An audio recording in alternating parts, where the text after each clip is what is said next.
birthday. It's the 7th episode of Mickey Mouse Clubhouse, and this one's pretty interesting because until this point we've not really had that much of Minnie Mouse. She's been in a few episodes here and there, but now that she's having her own episode, it's nice that it's focusing on her birthday. And there are some educational aspects of this that I thought worked really well.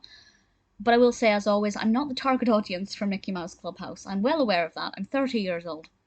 But I enjoy watching it because I can't resist. I love the Disney classic characters, and particularly Donald Duck. I love Donald Duck in these. So I enjoy watching them as a quick relaxation thing, but also I kind of enjoy analysing them and seeing just how educational and age appropriate they are. And as always, I have absolutely no issues with this one.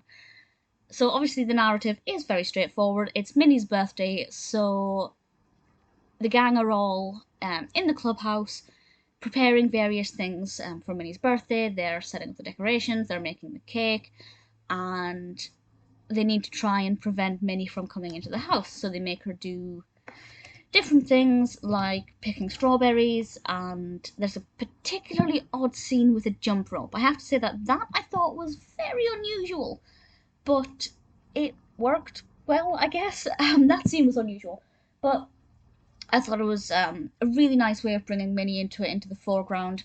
The educational aspects are really good. There are two things that I enjoyed. The first is just the educational aspect about a birthday, because if a child has never been to a birthday party before, they're not going to know what to expect necessarily.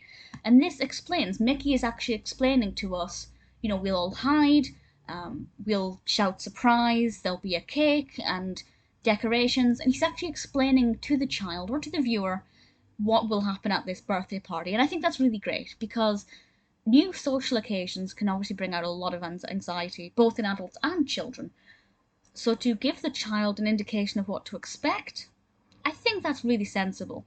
We also get maths, we get some numbers and some counting. How many eggs does it need? 1, 2, 3. How many cups of milk? 1, 2. So obviously we have some more direct education there as well, which is always great. There's an element of not feeling too bad, because Donald Duck is not very good at jumping rope, so if you as a child are not very good at skipping either, don't worry, neither is Donald Duck. So you're not alone there. I really liked it. But there's also another aspect of it that I loved, and it's not something that young children would particularly notice, but as often is the case, they have the telescope out and they're trying to identify where Minnie is, and they have a few false starts. They see Chip and Dale, which I thought was adorable, and they also see Mortimer Mouse. Let's not forget that that's a former prospective flame of Minnie. Mortimer Mouse looks brilliant in the Mickey Mouse Clubhouse kind of CGI design. It's the first time I've seen him like that, and I was pretty excited, because I love it when the classic characters take on a new form. Obviously I prefer the classic style, but I find it really interesting to see what they look like in a more contemporary animation. And I do have a bit of a soft spot for Mortimer. This episode is really good. Usual fantastic voice cast.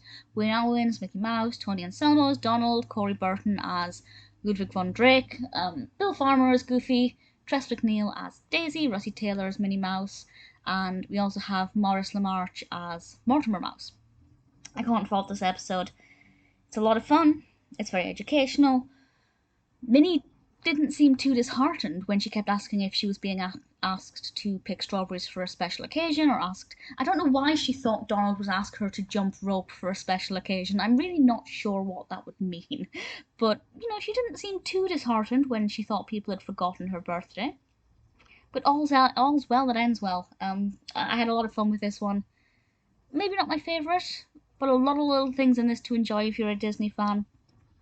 It's pretty good.